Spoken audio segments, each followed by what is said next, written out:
Bom dia, irmãos. Nossa reflexão hoje, ela está baseada no livro de Gênesis, no capítulo 8, principalmente naquele trecho em que Noé começa a passar aquele grande maremoto, e agora a terra se enche, uma enchente, um dilúvio acontece, e Noé vivendo o dilúvio, ele passa por uma nova fase, a fase em que ele vai precisar sair da arca. E na nossa vida não é diferente.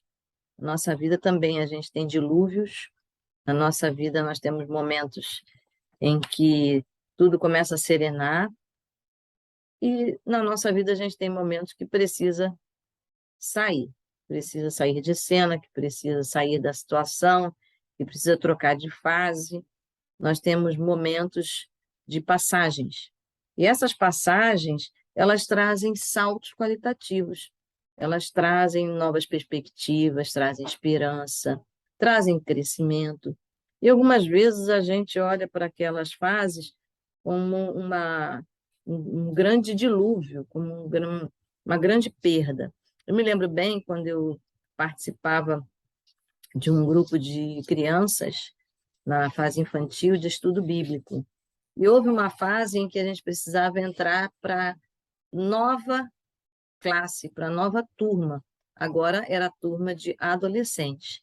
E aquilo me causou uma estranheza tão grande, porque eu estava tão acostumada com as minhas tias que davam aula, e de repente eu precisei estar num grupo em que havia naquele lugar outros adolescentes que já eram mais desenvolvidos que eu, eram maiores que eu, porque a adolescência tem fases.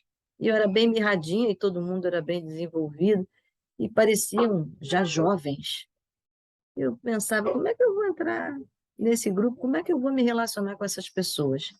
E eu não percebia que a maturidade já havia chegado. Era necessário novas amizades, novas fases, novos grupos. Eu só pensava que eu estava perdendo as minhas amiguinhas, que elas não estariam mais na minha sala comigo. Mas eu precisava aceitar o desafio daquele novo grupo. E eu tive uma dificuldade inicial em compreender isso, mas aceitei o desafio. E foi muito bom, porque eu encontrei um grupo tão diferente, que me chamou para pensar tantas coisas diferentes. Foi um período bom, mas o desconforto inicial foi grande. E mais parecia um dilúvio, mais parecia uma devastação nas amizades das minhas amigas. Eu não pensava que eu estava acrescentando amigas, que as anteriores permaneceriam e as novas também. A nossa vida é assim também. Algumas vezes a gente vive dilúvios torrenciais, verdadeiros, concretos. Outras vezes são emocionais. Outras vezes são até na área trabalhista, material, né? São de diversas áreas. O fato é que a gente precisa aprender com Noé como é que a gente atravessa dilúvios. Dilúvios são sempre desafios.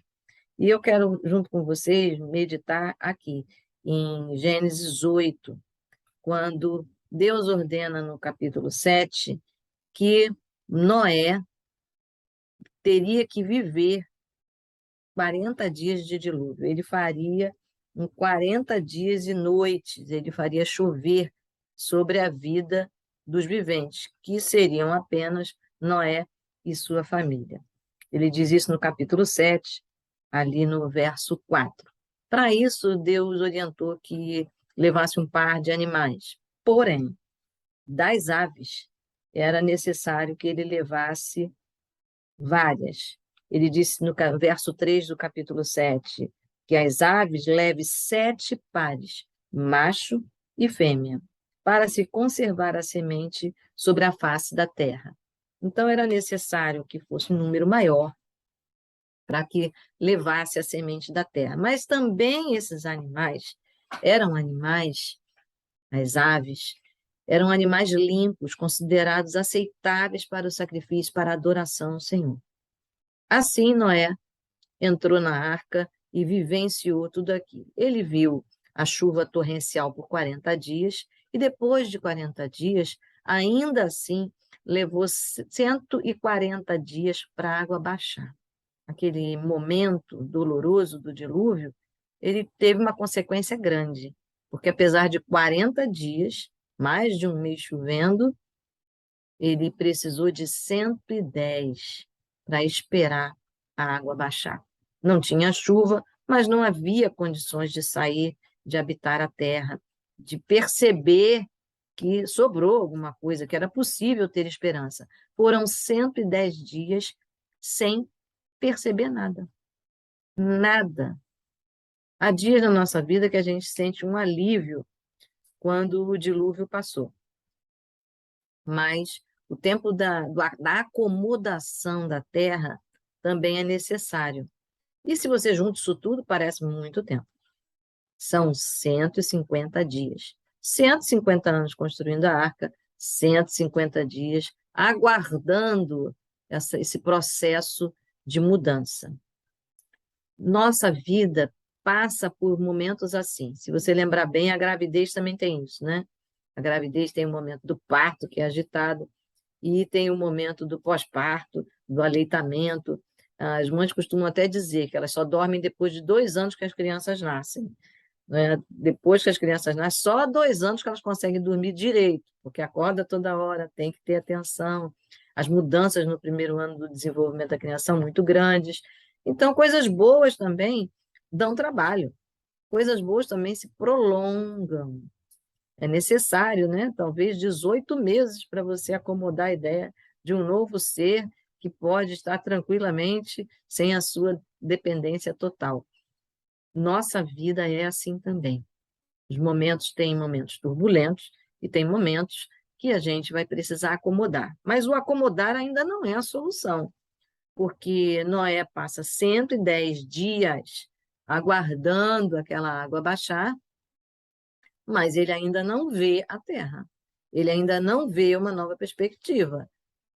E ele precisa aguardar a esperança do que Deus disse a ele. É preciso que ele confie no que Deus falou com ele, que aquela família seria preservada. Então, era preciso crer na promessa de Deus, era preciso crer na verdade de Deus. Esse tempo vai passar e Noé tem um processo de como verificar o momento certo. Se a gente precipita uma situação, o resultado pode ser não muito bom. A culinária mostra bem isso, as relações humanas mostram isso, que precipitação pode antecipar perdas maiores, prejuízos maiores. Então, é preciso achar o momento certo, ajustado na nossa vida, nos nossos relacionamentos, não são diferentes. E a vida com Deus é um relacionamento. Então, nós precisamos conhecer bem o nosso Deus, a quem nós oramos, aquele que nos escuta, aquele que nos abençoa, e também buscar discernimento para que se tenha o momento certo de reagir como Deus deseja. Para isso, precisamos conhecer o nosso Deus, porque os projetos dele são bons, perfeitos e agradáveis, diz a palavra de Deus. E o trecho bíblico que vai apontar essa delicadeza, o processo pelo qual Noé sai do dilúvio, para nós hoje é uma lição. Diz que no primeiro momento, no verso 6, ele diz isso, que 40 dias depois, Noé abriu a janela que tinha feito na arca e soltou um corvo, o qual tinha saído e ia voltar até que se secaram as águas sobre a terra. Depois Noé soltou uma pomba para ver se as águas já tinham diminuído na superfície da terra. Mas a pomba, não achando lugar para pousar os pés, voltou para junto de Noé na arca, porque as águas ainda cobriam a terra. Noé, estendendo a mão, pegou a pomba e a recolheu consigo na arca, e a trouxe de novo para dentro da arca. Noé esperou mais 7 dias, e de novo soltou a pomba fora da arca. À tarde, ela voltou a ele, trazendo no bico uma folha nova de oliveira. Assim, Noé entendeu que as águas tinham baixado sobre a terra. Esperou mais 7 dias e, de novo, soltou a pomba. Ela, porém, já não voltou mais para ele. E eu quero chamar a atenção no processo pelo qual Noé utilizou para verificar se a terra tinha condições. Veja que Deus falou, antes de começar o dilúvio, no capítulo 7, no verso 3, qual seria a utilidade da ave. Ele diz aqui, elas seriam para conservar a semente na terra. Então, ele tinha ali um aferidor. Deus havia dito. As ordens de Deus, elas são completas, elas podem ser curtas, objetivas, mas elas são completas. Por isso que nós devemos ler a palavra de Deus e conhecer a palavra de Deus. Ainda que muitas vezes pareça um enigma, ou que tenham até poucas palavras explicativas, não se perturbe com isso, porque se nós meditarmos com a mente de Cristo, com a orientação do Espírito Santo, nós vamos encontrar o que Deus diz. Então, se as aves levariam sementes, é porque, depois do dilúvio, ele encontraria terra, e encontraria árvores, e encontrariam sementes. Então, era necessário que Noé percebesse e cresce que essa possibilidade existiria. Apesar dele só enxergar mar, e só enxergar céu, e só enxergar água, quando ele tem um aferidor, um instrumento, ele tem a pomba, ele tem a ave, ele solta a ave, porque o corvo encontra carniça. Mas se ele encontrar carniça, ele come, ele não traz de volta. Ele fica por lá com a carniça. Mas diz que o primeiro momento soltou o corvo e ele voltou. Então ele não encontrou carniça. Não havia ainda putrefação, não estava ainda disponível alimento para ele. Noé espera e solta a pomba. A pomba é um animal limpo, considerado aprovado para adoração ao Senhor. E é a ave que também é muito obediente. Ela traz respostas. Ela não se sacia e permanece. Ela envia a mensagem e traz. É considerado até o pombo-correio, tem até essa utilidade. E ali a pomba foi e voltou sem nada. Ou seja, ela não encontrou lugar para pousar. Mas ele espera 7 dias. Veja que esse período longo na vida de Noé, esse treinamento, essa clausura, ensinou a Noé a esperar. Nós também tivemos um tempo assim, né? Um tempo de clausura na pandemia do Covid, e tivemos que aprender a esperar a vacina chegar, né? Muitos ficaram dentro de casa guardados, esperando a vacina chegar.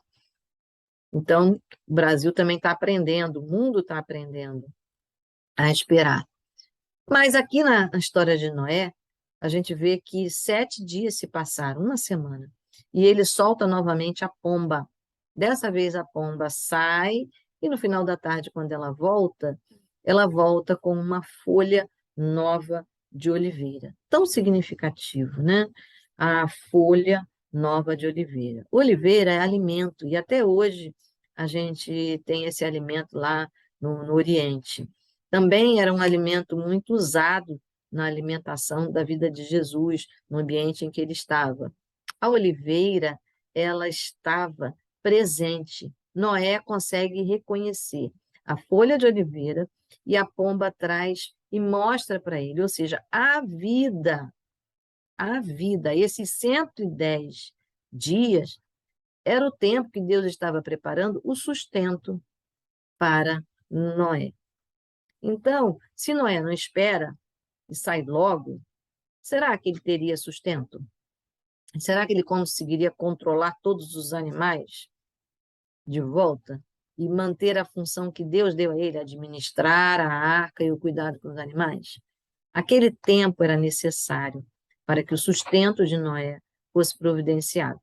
E quando Noé enxerga essa folha nova de oliveira, ou seja, é uma vegetação nova, não é antiga, ela não sobreviveu ao dilúvio, mas ela está como nova, é um tempo novo, é uma vegetação nova, é um sustento novo, uma fonte nova. A partir daí, Noé também aguarda mais 7 dias. Que paciência de Noé, que cuidado que Noé tem, sem precipitação. E a ordem agora era administrar a saída. Ele precisava administrar a saída. Noé toma um cuidado, cuidado esse que a Bíblia diz que nós precisamos ter. Ter cuidado, ter vigiar e ter esperança. Noé fez isso. Jesus até recomenda, né, que era preciso vigiar e orar. E Noé vigiava bem, vigiava a circunstância. E quando ele finalmente solta a pomba, ela então, no final da situação aqui, no verso 10, diz que Noé esperou mais 7 dias e de novo soltou a pomba para fora da arca. À tarde, ela trouxe uma folha no bico e Noé entendeu que as águas tinham baixado sobre a terra. E de novo soltou a pomba. Ela, porém, não voltou mais para ele. Muitas vezes a gente também está aguardando situações, observando movimentos de esperança, mas a gente está olhando para o corvo da nossa vida, em vez de olhar para a pomba da nossa vida. Mas qual é a diferença do corvo para a pomba?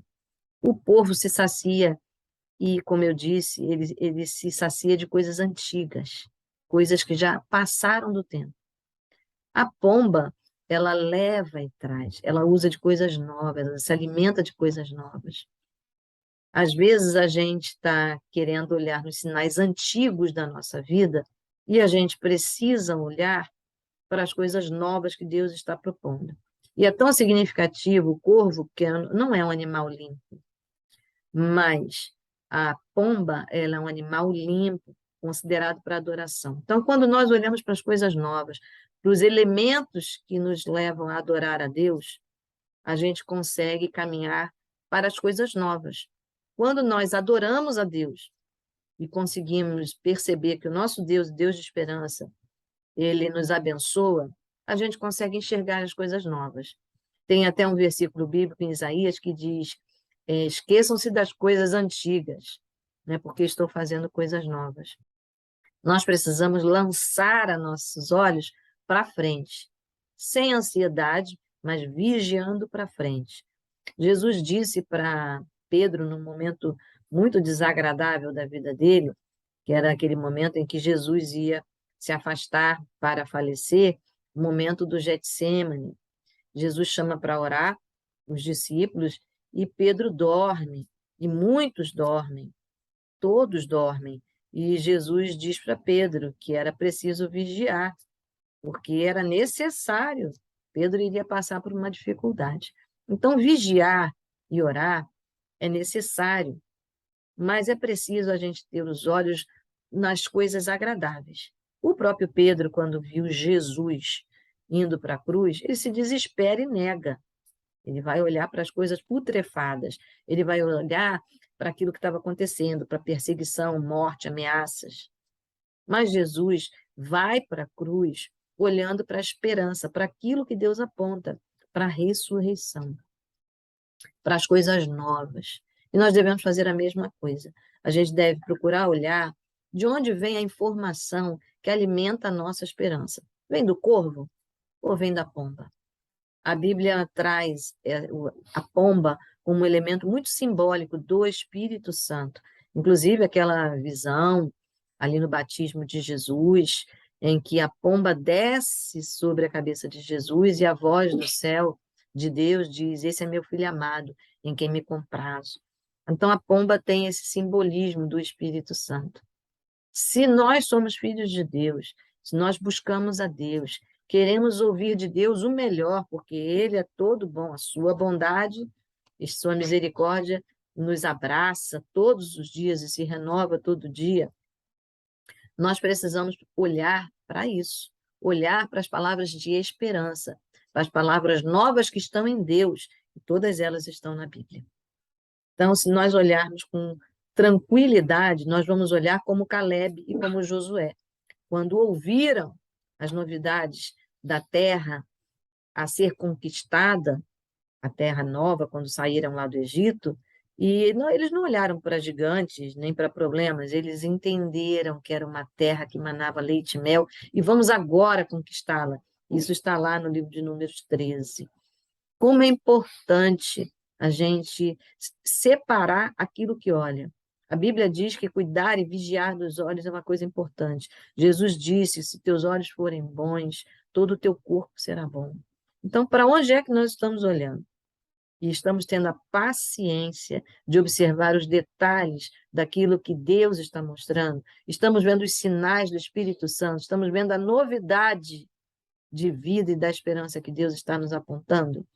Essa é a palavra de hoje, que você possa meditar, que você possa ter os seus olhos postos na esperança do Senhor Jesus, que você possa se lembrar que o Espírito Santo de Deus está na nossa vida, porque foi para isso que Jesus morreu e ressuscitou, para nos salvar e deixar a presença dele, do Espírito Santo, em nós, com essa novidade de vida, com essa esperança, com essa alegria. Então, dilúvios fazem parte. 110 dias para esperar a água baixar, também. Mas lembre-se, Noé apresentou as próprias rolinhas como oferendas de um altar de adoração ao Senhor. É nesse sentido que eu gostaria que a gente agora pensasse e orasse pelo nosso dia de hoje. Senhor, em nome de Jesus, nós queremos te agradecer, porque tu és o nosso Deus que, quando permite na nossa vida verdadeiros dilúvios, também na nossa vida já estão a arca, já estão, Senhor, as orientações devidas, e o que nós precisamos é observar o teu movimento. Senhor, nós te louvamos porque Noé teve a iniciativa de perceber que as aves estavam ali. Muito obrigada, Senhor, porque ele usou as aves corretamente, tanto para vigiar o momento certo, quanto, Senhor, para te oferecer material de adoração.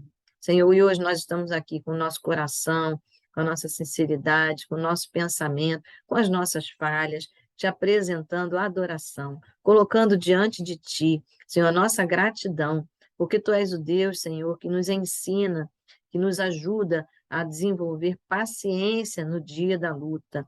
E obrigada, Senhor, porque tu és o Deus que sustenta a tua palavra, ainda que nós não vejamos, que estejamos em tempos de espera, o Senhor já providenciou todas as coisas. E te pedimos que o Senhor venha nos ensinar a termos olhos, Senhor, como de Noé, enxergando bem a esperança, sabendo bem que o tempo é teu, que as circunstâncias são tuas. E obrigada porque tudo na nossa vida o Senhor já providenciou. O nosso sustento, Senhor, a nossa alegria, Senhor, a nossa força, a nossa dinâmica de vida, Senhor, toda ela está em tuas mãos. E obrigada porque o teu interesse é tão grande que o Senhor providenciou a vida eterna para estarmos eternamente contigo. Obrigada porque o Senhor perdoa a nossa dívida contigo, o Senhor perdoa as nossas falhas em Cristo Jesus.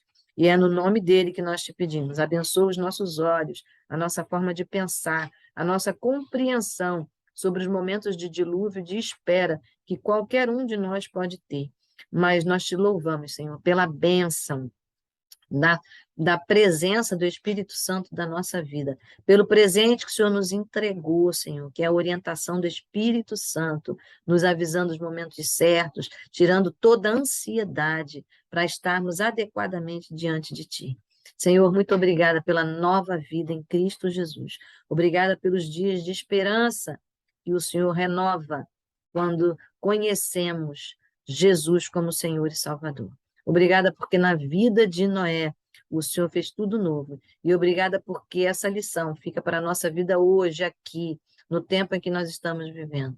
Abençoa a nossa vida, nossa família, aqueles que estão conosco, que não sejamos precipitados, mas sábios, como Noé, aprendendo a lidar e te oferecendo, Senhor, sacrifícios de louvor e adoração, Senhor, que é a sinceridade, é um coração que é um contrito e quebrantado que o Senhor não despreza. Muito obrigada por todas as coisas que o Senhor já preparou pelas quais nós ainda nem temos ideia. Em nome de Jesus, nós agradecemos.